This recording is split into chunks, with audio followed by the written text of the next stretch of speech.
საღამომშვიდობის თქვენ უყურებთ განსხვავებულ ასრს. მე ჟურნალისტი ლადო ბიჭაშვილი ვარ. დღევანდელ გადაცემაში ჩვენ საუბარს დავიწყებთ გორში მოკლული 9 წლის გოგონას ნანიკო ბერიაშვილის საქმით, რადგან ოჯახის სამართალდამცველებმა 2 დღის წინ შეატყობინეს, რომ გამოძიების პირველი ეტაპის დასრულების შემდეგ საკმარისი მტკიცებულებები არ არსებობს იაგო ნებიერიძის წინააღმდეგ, რომელიც გოგონას მკვლელობით არის დაკავებული, რის გამოც მოსამართლეს ბრალდებულისთვის პატიმრობის ვადის გახანგრძლივება კიდევ 2 თვით სთხოვეს. პროკურატურის შუამდგომლობა სასამართლომ დააკმაყოფილა და იაგო ნებიერიძეს 2 თვით წინასწარი პატიმრობის ვადა გაუხანგრძლივა. პროკურატურამ სასამართლოს ვადის განხანგრძლივების მოთხოვნით მას შემდეგ მიმართა, რაც ექსპერტიზის პასუხების მიხედვით იაგო ნებიერიძის თითის ანაბეჭდები არ აღმოჩნდა ურიკაზე, რომლითაც გამოძიების ვერსიით ნებიერიძემ 9 წლის გოგონას ხედარი მიიტანა მდინარე ლიახვის სანაპიროზე და ასევე ბოთლზე, რომლითაც ბრალდებულმა ხელები დაიბანა.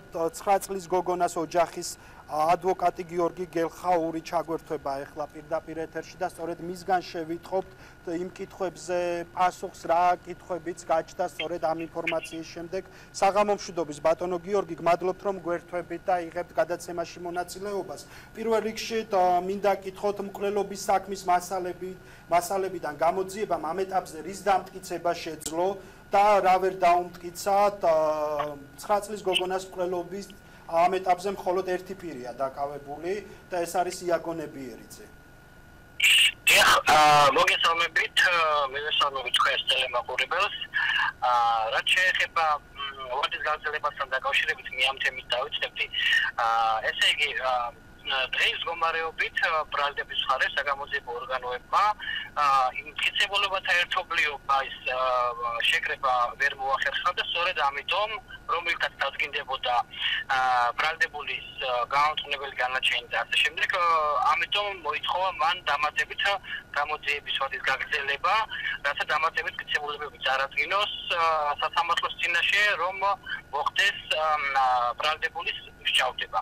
აქედან გამომდინარე, მან მიმართა სასამართლოს და მოითხოვა ვადა, რათა კიდევ იქნას მოგროვებული დამატების მტკიცებულებები, რომლებიც დაადასტურებს ბრალდებულის ბრალეულობას საადმინისტრაციო საქმესთან დაკავშირებით. რაც შეეხება ურიკას და ბოთლს, რომელიც გამოძიების თავდაპირველი ვერსიით სწორედ იაგო ნებიერიძემ ბავშვის ხედარი მიიტანა მკვლელობის ადგილიდან მდინარე ლიახვის სანაპიროზე, სადაც სამართალდამცველებმა შემდეგ იპოვეს, არ აღმოჩნდა თითის ანაბეჭდები. რაზე მეტყველებს ეს, რომ სხვა პირებიც არიან ჩართულები მკვლელობის საქმეში?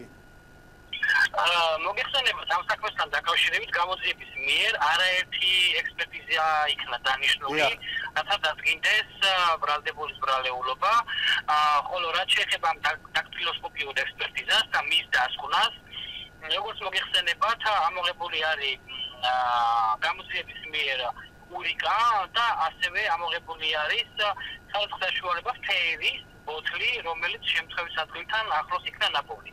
ამ ორივე ნივთზე იყო სისხლისფერი ლაქები და გამოძიებამ მოვარაუდა, რომ შეიძლებოდა ეს ლაქები იყოს სისხლი გარდაცვლილი ნანიკო ბერიაშვილის. ამასთან დაკავშირებით მან დანიშნა როგორც ბიოლოგიური ექსპერტიზა, ან რომ დადგინდეს ეს სისხლი ის ეკუთვნის დნმ-ი, ესე რომ მოიხსენიოთ, რომელიც პასუხის ჯერ არ აქვს გამოძიებას მიღებული. ხოლო ასევე ამ ნივთებზე შეიმჩნეოდა თითის ანაბეჭდები, რომლებიც შეადარა ბრალდებულის იაგო ნებიერიძის თითის ანაბეჭდებს.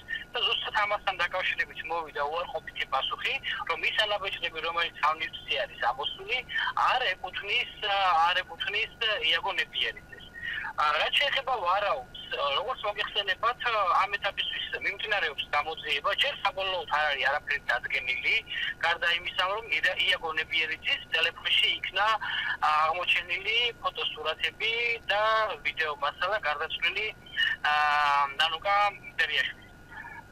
როგორც მოგეხსენებათ, გამოძიებამ და ამ ფაქტით დაქტილოსკოპიური ექსპერტიზით ვერ დადგინდა, რომ ეს თითის ანაბეჭდები ეკუთვნის იაგო ნებიერიძეს, რაც იმას ნიშნავს, რომ შეიძლება ამ ნივთებზე სხვისი თითის ანაბეჭდები არის, რომელიც რომლის შედარებაც მოხდა იაგო ნებიერეძის თითის ანაბეჭდებთან. ეს ნიშნავს, რომ ძველი თითის ანაბეჭდებია მაგალითად მკვლელობის საქმემდე, უпростоრად ვიდრე მკვლელობა მოხდებოდა თუ ნიშნავს, რომ სხვა პირებიც არიან ჩართულები, სწორედ აი ამ მინიმუმ ცხედრის გადატანაში.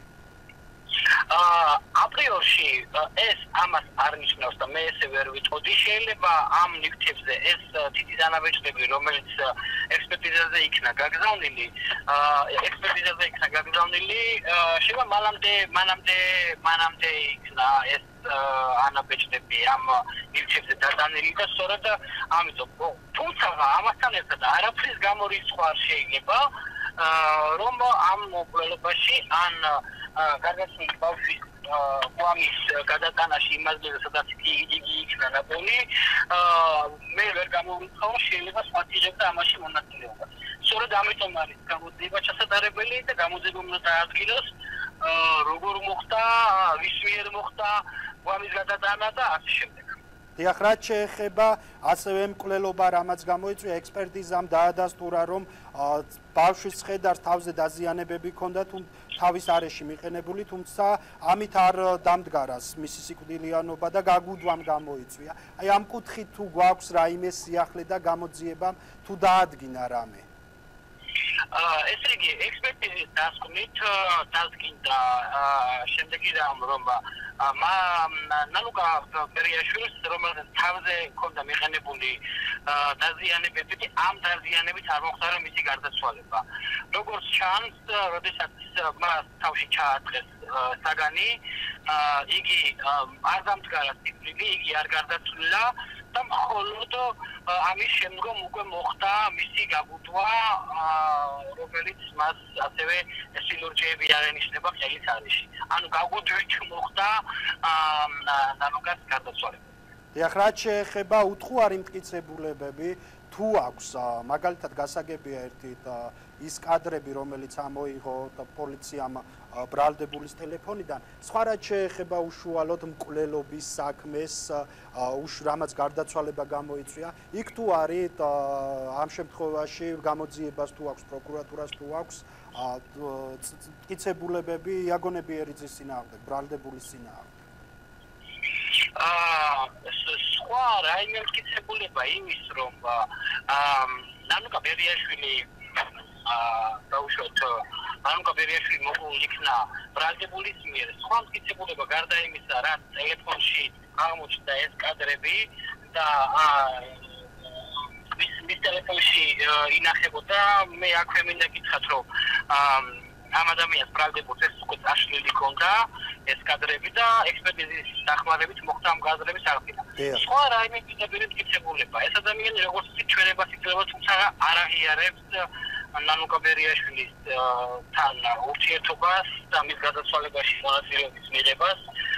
ამასთან დაკავშირებით სხვა რაიმე სახის მტკიცებულება ჯერჯერობით არ არსებობს. ანუ ჩვენება რა შეეხება მაშინ, რომ რა ჩვენებას იძლევა?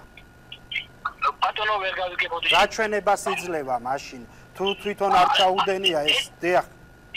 ეს ადამიანი საერთოდ უარყოფს ნანუკა ბერიაშვილთან ურთიერთობას, საერთოდ არ ცნობს მას და იცავს, რომ წარმოდგენა არ აქვს. ამ გლობალთან დაკავშირებით საერთოდ არ იცნობს ამ ბავშვს და მასთან არანაირი შეხება არ ქონია. ასევე იყო თავდაპირველად გარკვეული მტკიცებულებებში თუ სწორად მახსოვს, როდესაც გამოძიებამ გააკეთა განცხადება, რომ ბრალდებულის თანისამოსზე იყო სისხლის კვალი ნაპოვნი. ეს თუ დადასტურდა? ეს დადასტურებული არის ექსპერტიზის დასკვნითაც, სადაც შემთხვევის ადგილზეც არის ამოღებული ნანუკა ბერიაშვილის სისხლის კვალი და მის ტანსაცმელზე, რომელიცაც ბრალდებული ხმარობდა. იმ ტანსაცმელზეც. კარგით, გამოძიების საბოლოოდ ოჯახი და მათ შორის თქვენ ამ ეტაპზე გამოძიების მუშაობით თუ ხართ კმაყოფილი? დიახ. როგორ არის იცით, ჩვენ რასაც უყურებთ, გამოძიება აბსოლუტურად ყველაფერს აკეთებს და მე არ მაქვს საფუძველი ვივარაუდო ის, რომ გამოძიება შეიძლება შეგნებულად არ აკეთებს და შეგნებულად არ მუშაობს, ან ასე შემდეგ. უბრალოდ მე ამის საფუძველი ამ ეტაპისთვის ნამდვილად არ მაქვს. თუმცა არსებობს უამრავი შეკითხვა და კითხვის ნიშანი ამ საქმეში, რადგან აუცილებლად გამოძიება უნდა გასცეს პასუხი და მე ვიმედოვნებ და ოჯახს ასევე ძალიან დიდი იმედი აქვს იმის, რომ გამოძიება ამას უწყლოდ დაადასტურებს. მაგალითად რა კითხვები გიჩნდება თუ გამოძიებას ხელს არ შეუშლის ეს და მედია საშუალებები თუ თვლით რომ არის გასაჟღერებელი რა კითხვები გიჩნდებათ? დასადგენი არის რითი მოხდა გარდაცვლილი ბავშვის გვამის გადატანა იმას დღეს სადაც იქნა ნანახი. ანუ როგორ მოხდა რა შემთხვევაში თქვენ როგორც მოგიხსენებათ როდესაც ბავშვის წებნა დაიწყეს მხოლოდ ამის შემდგომ მოხდა ამ გვამის გადატანა უკვე იმას დღეს სადაც იქნა ნანახი. როგორც მოგიხსენებათ ეძებდა მთელი უბანი ეძებდნენ ნათესავები უამრავი ხალხი იყო ჩართული ამ ძებნაში და შემდგომ ისევ მოქალაქეებმა იტოვეს გარდაცვლილი ბავშვის გვამი. ანუ რამდენადაც ჩემთვის ცნობილია ამბობენ ეს ადამიანები თუმცა ამის მტკიცებულება მე არ მაქვს მოგეხსენებათ უამრავი საუბრებია ოჯახსაც ესაუბრებიან და არის ამაზე საუბარი რომ იმას გიზე ზუსტად სადაც იგი შემდგომში იქნა უკვე ნანახი მოქალაქეები მისული იყვნენ და ბავშვი იქ არ ყოფილა. ანუ ეს იმას მიგვანიშნებს რომ ამ ძებნის შემდეგ არის ბავშვის გვამი მიტანილი იმას. მაშინ როგორ მოხდა? რითი მოხდა ამ ბავშვის მიყანა? ყველა ეძებდა რითი მოხდა მისი ამ გვამის გადატანა იქ ისე რომ ვერავინ ვერ შეამჩნია. ეს ურიკა გამოირიცხა უკვე რაც არის დახმარებას გაუწია. ჩვენ არაფერი არ უნდა გამოვიწყოთ და გამოძიებამ რა თქმა უნდა მრავალმხრივი უნდა იმუშაოს. არაფერი არ შეიძლება გამოირიცხოს ამ შემთხვევაში. აბსოლუტურად ყველა დეტალი უნდა გადამოწმდეს და ყველა კითხვას უნდა გაეცეს პასუხი. შეიძლება ვინმე მიეხმარა ამ ადამიანს ამ გვამის გადატანაში. შეიძლება იგი მარტოც არ იყო, როდესაც ამ ბავშვის ეს ბავშვი მოკლეს. აქედან გამომდინარე, აი ამ კითხვებს ეს კითხვები გვაქვს ჩვენ და ამ კითხვებს უნდა გასცეს გამოძიებამ. გამოირიცხა თუ არა ურიკა, რომლითაც გამოძიების თავდაპირველი ვერსიით ცხედრის გადატანა მოხდა მკვლელობის ადგილიდან დინარის სანაპიროზე, სადაც შემდეგ იპოვეს ის. ამ ურიკაზე ნანახი იქნა სისხლისფერი ლაქები, თუმცა ჯერ ამ ექსპერტიზის დასკვნა არ გვაქვს. საქმეში და ჯერ არ არის მოსული ეს ექსპერტიზის დასკვნა. რითაც დადგინდება რომ ის სისხლისფერი ლაქები, რომელიც ამ ურიკაზეა, ნამდვილად ეკუთვნის ნანუკა ბერიაშვილს. ამიტომ ასევე არ ამოვიდა ანაბეჭდები, რომ ამ ურიკაზე ანაბეჭდებით იქნა ნანახი, რომ ეს ეკუთვნის ბრალდებულს იაგონე ბერისეს. ანუ ზუსტად ამიტომ ისმევა ეს კითხვები და ზუსტად ამას ველოდებით. შესაძლებელია რომ ურიკით არ მიეტანათ ცხედარი მკვლელობის ადგილიდან სანაპირომდე? ბატონო, როგორ არის იცით, ყველაფერი შესაძლებელია. ჩვენ არაფრის გამორიცხვის უფლება არ გვაქვს, არც ჩვენ და არც გამოძიებას. ყველაფერი შესაძლებელია. მომხდარი იყო იქამდე სანამ უთხოვნად არ დადასტურდება და გამოძიებას არ ექნება სრულყოფილი ვერსია. რა მოხდა, როგორ მოხდა, რა ვითარებაში მოხდა ამ გვამის გადატანა. ყველაფერი შესაძლებელია. არ გამოურიცხავ რომ ვინმე მიეხმარა, არ გამოურიცხავ რომ ბავშვს თუნდაც ვინმე ავტომობილით მოხდა ამ გვამის გადატანა. ანუ ვერაფერს ვერ გამოურიცხავთ ამ ეტაპზე, ვინაიდან ჯერ კიდევ გამოძიება მიმდინარეობს და ეს ყველაფერი ეს დეტალი დასადგენია. დიახ, საბოლოოდ რო ვთქვათ, მთავარი მტკიცებულებები ამ ეტაპზე რა აქვს გოგონას მკვლელობის ბრალდებულისთვის პროკურატურას? რა მტკიცებულებები აქვს? რა უდასტურდება მას და რა ვერ უდასტურდება ამ ეტაპისთვის? იცით როგორ არის? ამ შემთხვევაში უკვე შევდივართ ყველა მტკიცებულებების გამოკვლევაში, რომელიც გამოძიება მოიპოვა ამ დროისთვის და არ მინდა მე ამის გაჟღერებით რაიმე სახით ხელი შეუშარო გამოძიებას. ბატონო. და ეს მტკიცებულებები ყველაფერი ამ მტკიცებულებებზე დეტალურად გავამახვილო ყურადღება. თუმცა როგორც უკვე მოგახსენეთ, არსებობს უამრავი კითხვის ნიშანი, რომელზეც პასუხი არის გასაცემი. კარგი, ძალიან დიდი მადლობა იმისთვის, რომ ჩაგვერთეთ და მიიღეთ გადაცემაში მონაწილეობა. შეგახსენებთ, რომ ჩვენ გვერთვებოდა 9 წლის გოგონას, მოკლული გოგონას ოჯახის ადვოკატი გიორგი გელხაური.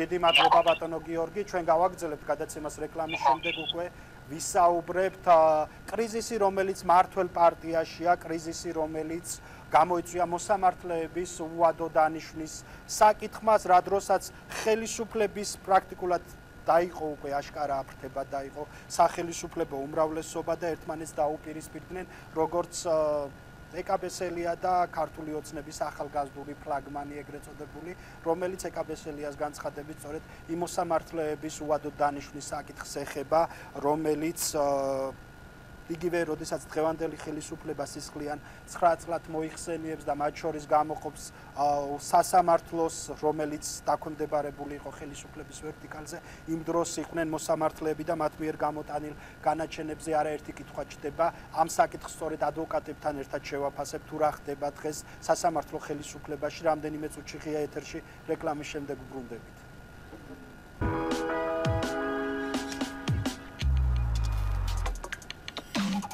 Thank you.